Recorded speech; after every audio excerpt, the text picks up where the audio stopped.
Hey guys, it's Annie Margarita Yang back with another video for you today. Today is Wednesday, January 24, 2024. I can't believe no one corrected me. I got the date wrong yesterday. I said yesterday was the 24th, but actually today is the 24th. Whoops. Anyway, so today I'm going to talk about what is the hiring manager really thinking?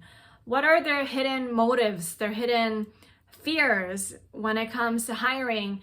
And what are they possibly thinking about when it comes to hiring you? What are their concerns? And just to let you know, it's not whether you're qualified. It has nothing to do with what your degree is in, whether you're qualified. It is actually much more basic. So we're gonna go over that today. Number one, what goes through a hiring manager's mind is, are you going to have an attendance problem? So first of all, are you going to show up late frequently? Are you just not going to show up at all? Are you going to call out sick at the last minute or just do a complete no-show? Are you going to take 3-hour lunch breaks? Now, I always thought this was a problem that only happened in minimum wage jobs, but it goes beyond that. So when I was working minimum wage jobs, this happened all the time. My coworkers would call out sick at the very last minute because they were hungover from the night before from drinking too much, and they just wouldn't show up. So my boss would always have to ask me to fill in for them at the very last minute or something like that. When I was working at Domino's Pizza, I had a track record of always showing up on time. I just never did a no-show, and the one time when I was 10 minutes late, everyone freaked out because I was 10 minutes late, and that never happened before. But my coworkers, they could show up 30 minutes late, and that just became a pattern that was expected from them. And I always thought this was the kind of behavior that only happened at these kinds of jobs, but actually when I went to community college, I had a professor of all people, show up 30 minutes late to lab every single time. And I had to complain to his boss. I was like, the professor can't even show up to class. You know, this goes like just beyond those jobs. You know, it happens at all levels. And if you really want to step up your game in your job search, you really have to be the kind of person that shows up on time for every single meeting, every single appointment, no matter what, and never do a no-show on anybody. The second thing is, are you going to make me look bad? Oh, no. I have one more story to share about the attendance issue. So there was this entry-level accounting job that I was working, and I asked them what went wrong with the last person. Like, why did she either quit or was she fired? What was the issue, so that I will make sure I don't have that same issue. And then the first thing that the hiring manager blurted out was she would take 3-hour lunch breaks. So she had some sort of like disease or illness that caused her to work a bit slower, but the 3-hour lunch break thing simply was just unacceptable. They put up with it for months. She would take 3-hour lunch breaks. She would leave for lunch. You don't know when she would come back. And they put up with it because they hired a friend. So rule number one in business, don't hire a friend. Hire someone who's actually qualified to do the job, not just because they know you, okay? But they hired a friend, and so they didn't want to sever that friendship. So she also felt like she could take advantage. And one of the ways she took advantage was 3-hour lunch breaks, while also saying, oh, it's because I have this disease, therefore I can take 3-hour lunch breaks. So she did that, and that just wasn't acceptable, okay? So it was an easy fix. All I had to do to make them happy was simply to not take 3-hour lunch breaks. I always made sure I took a 30-minute lunch break and came right back to work. Number two, are you going to make me look bad? Now, this can go many ways. It could be that you're extremely competent, and because you're so good at what you do, that your hiring manager or your coworkers could look so incompetent in relation to you that you make them look bad because they feel really insecure in themselves. They don't have confidence. So they don't want to hire you because you make them look bad in that way. So there's this saying, A players hire A players, B players don't hire A players. They only hire B players because they don't want other people to make them look bad. But it also goes in the situation where you have to think that you represent the company when you work for them. So, for example, when I was hiring someone to work for me, I had applicants who would write their answers without perfect English. Now, I don't expect everyone to have perfect English, but if you use the pronoun I and you use that pronoun I in lowercase in your writing more than once, so I know it's not a typo, you did it more than once, it's a clear indicator to me that your writing skills or written communication skills are very poor, and I'm not going to extend an interview to you, because if you write like that in email communication to my clients, you're going to make me look bad to my clients. So it's really important in your job search to make sure you're making everyone else look good. That's the most important thing. Think of other people's motivation. They want to look good. Your job is to make other people look good in front of their coworkers, in front of their clients, in front of their bosses and higher ups. So wherever you go, make sure everyone looks good. Even if it's something like getting on a podcast show, right? Like that's what I've been doing. Posting on LinkedIn, the shows that I've been on, it's not about me. It's more about, look how amazing this host is. So make it more about the podcast host. Oh, look how amazing that person is, right? So the more you make other people look good, the more people are willing to extend you favors and like you very much. Number 3, do you lack critical thinking skills? So this is one of the things that I came up with when I was hiring a graphic designer to design my YouTube thumbnails. I've been through so many graphic designers at this point, and one of them, he had talent. So I liked his portfolio. So clearly the skill, the talent was there. But actually, now that I'm thinking about it, I'm not sure whether it's critical thinking or whether it's laziness. So clearly the talent was there. I liked his designs, but I was having him design 4 future thumbnails at once. So I said, here are the next 4 video topics. And I gave him 4 different poses of me wearing different clothes for each one. And I would think, in my head, okay, anyone looking at this, there's 4 titles and 4 poses. So you take 1 pose for each. Now, I'm not going to tell you which pose for which. You have the autonomy to decide that as the designer. But I would think you would use 1 pose for each. And he took 1 pose for all 4 titles. And I just had to question. I was like, is he just stupid, or, you know, was that laziness? I couldn't tell. I had to fire him. But yeah, that was not a good idea, you know? Like, that's someone that requires this like constant supervision. And when you're hiring someone, the whole point is you're looking to save time. You're looking to pay someone else to do the job so that you don't have to do the job. And if you have to spend so much time supervising them and checking their work, making sure the work is okay, and every single time just combing through intentionally just to see if they made tiny little mistakes here and there, it's just like, why did I even hire you, right? So that's why there's that question, like, do you lack critical thinking skills? Another thing is, are you going to pretend to be happy working here when you're really not? That's something that I think a lot of people do. They pretend they're happy when they're actually not. And that's actually a problem, because you're not being really authentic at work. I understand people need to work a job to pay the bills, but it's a whole different story when you're like totally miserable and you're just like putting a smile on your face and you just have to feel like you're slogging through this work, forcing yourself to work just so you can earn money. Like, why can't you find a job where you feel a bit more satisfied? Because when you're not happy there, you end up complaining to everyone, and it just really brings everyone's mood down. Another thing is, are you going to drop the morale of the team and make everyone quit? I had a business owner friend of mine tell me that at some point he owned a construction company and everybody was like family. Everyone worked together like a team.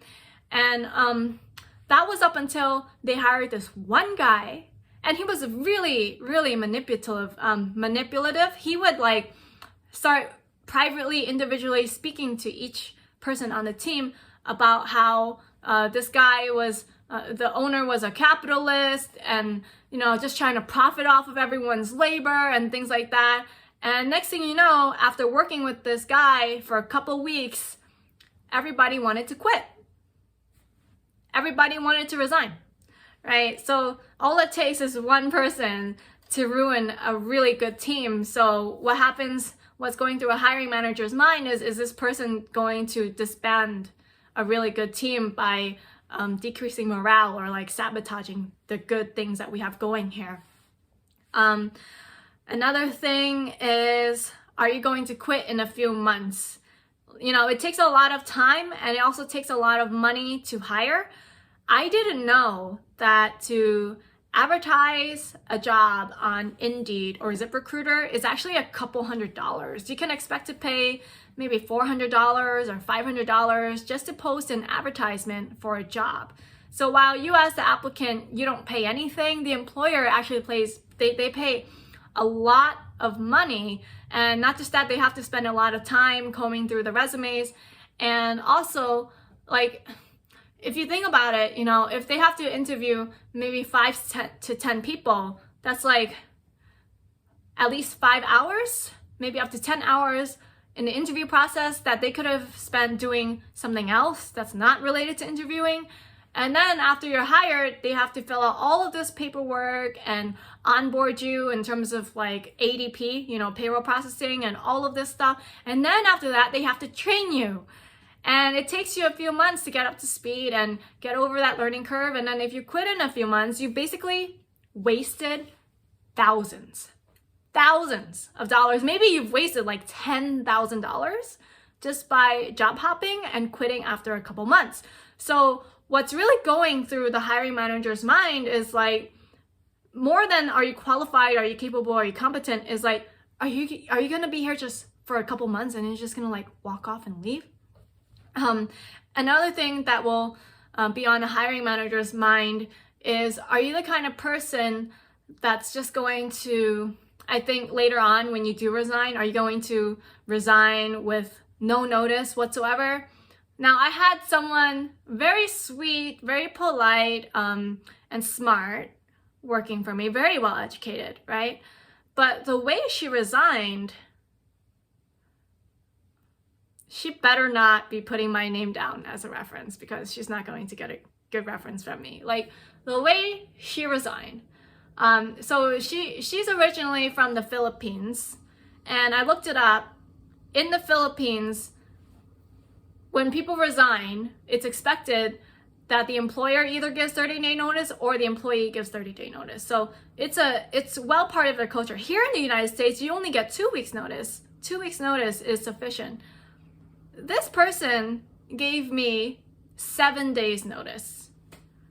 In what way or capacity is a 7 days notice good enough? I end up having to say, you know what, you might as well quit by the end of this week. No, she gave me like 10 days notice, I think. No, yeah, 10 days notice. But we're in accounting, and accounting has a lot of deadlines. And one of the most important things is after the 31st of the month, you know, there's a lot of tasks we have to reconcile and get all the books up to date. So she gave her last day of her resignation as being on the 2nd of the month. I was like, girl, you're giving me a resignation on the 2nd of the month. What can you accomplish on the 1st and 2nd? You might as well just quit now, you know, because like there's nothing for you to do. Like if I had to pay you for those extra 2 days, like what am I paying you to even work on? So how you end a job is just as important as what you were doing during the job, because simply because of the way she resigned, I mean, I will never think of her positively, have a positive light like ever again. I had a very good perception of her for the entire year up until that last week, and now I will never think highly of her ever again, simply because of that. And then I think another thing is, are you going to constantly miss your own deadlines? That's another thing. So I think, so people think if I'm so smart and my work quality is so high, that must be the most important thing to a hiring manager. Like, my output is high quality, but actually more important to a hiring manager is the consistency. And being able to complete your work on a regular basis and being reliable is far more important to a hiring manager than the quality of the work, because what's the point of having high quality work if you can't deliver? So this has happened so many times. So the person who designed my book cover, his designs are so high quality, they're out of this world. You know, I would recommend him to everyone I know all the time. But the problem was the consistency of his work. He wasn't ever able to meet deadlines. So I gave him the project to design the book cover for the 5-day job search, for example. And I also like to work with other people's deadlines. Like, I don't like to impose deadlines on people. I like to ask them, when do you think you can reasonably get this back to me? I let people set their deadlines, because when they set their deadlines, I expect them to hold to their own word, right? And he would tell me, I can get this back to you in 3 weeks. And I would say, yeah, I'm okay with that. You know, I'm really flexible. But then 3 weeks would go by and he wouldn't deliver. And then 3 weeks turned into 8 weeks. 8 weeks later, the cover still wasn't done. So at that point, you know, you get really frustrated that the work still wasn't done, and having something done is better than having something done perfectly but is never completed ever, right? So done is better than perfect. If you understand this mindset, you're gonna have a lot better probability of landing a job quickly than someone who has better work output than you. Another thing is, let me see, are you overqualified? People who are overqualified are dissatisfied in the long run because they feel like, oh, I could be doing better than this. And then they start looking for another jobs, and then it just goes into that downhill, and nobody likes that. That's why, even though you're overqualified, definitely, yes, you can do the job, people don't want to hire you. You should look for a position that's more suitable for your current experience and skill set. Let's see. Oh yeah, are you going to cause drama?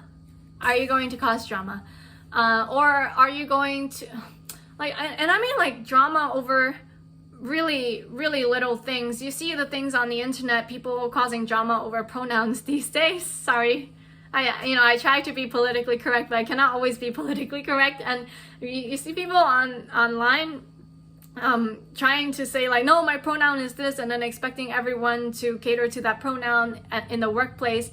But really, what a hiring manager is thinking of when they're hiring someone is just like, can we have someone that just doesn't cause drama in the workplace and just gets the work done and just goes home and live their own happy life? Like, we don't want you guys to bring your personal problems to work.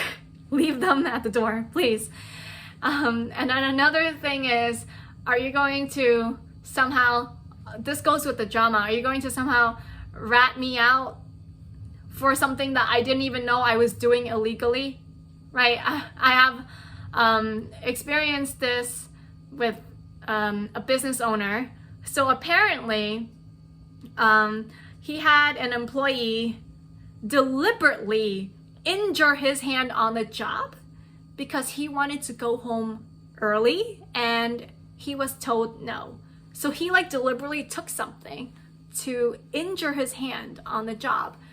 And then he ended up having to go to the emergency room because of that, because of the hand injury.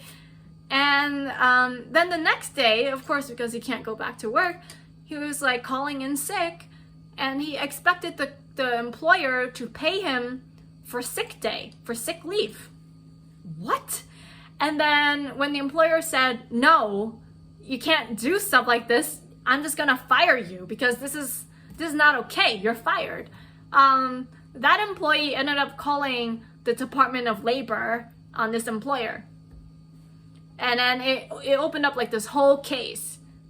That's like a lot of drama for the employer. So I think that's one of the things that is going through the hiring manager's mind when they're hiring. So as you can see, I have just listed off so many possible things that a hiring manager could be thinking about when they're hiring you, and it has nothing to do with whether you're qualified, whether you're competent, capable, whether you have the right degree or not. And I think people get so hung up over whether they're qualified, and they don't even realize that hiring manager doesn't even care. All they want is someone who can show up to work on a regular basis, show up on time, meet the deadlines, do the work consistently, and not complain. Like, that's how low the bar is in the workplace these days. And if you can go above that very low bar, it's like, oh my God, you're so amazing. You are like a unicorn. Why couldn't we find you sooner? Right? The bar is so low. If you're able to meet even just all the things that I'm talking about and do the exact opposite, you're gonna do well. You're going to do well. All it takes is needing to like communicate the fact that no, I'm not like that kind of person. I'm not lazy. I work hard. I'm gonna show up on time. Trust me. And convincing the hiring manager that, you know, you have good character and work ethic. That's all it is. That's it for today. Hope you enjoyed today's video, and I will see you guys tomorrow. Oh yeah, don't forget, I am going to be, you know, more and more probably censored and shadow banned. I've been explaining in the end of every single video, so please add my personal cell phone number on Signal 806-544-2929 and stay in touch with me, because I'm not necessarily like, I don't think with the right things are going, especially with the financial crisis, there will definitely be an intentionally planned bank crisis. And after that happens, with all like the mainstream media manipulation of information and censorship, I don't even think I get to stay on this platform because of the things that I will say. So please add me on Signal 806-544-2929 with your, text me with your phone name and where you're based, just in case one day I might be passing through where you are, and maybe we can get lunch. And that's it. I will see you guys tomorrow. Bye.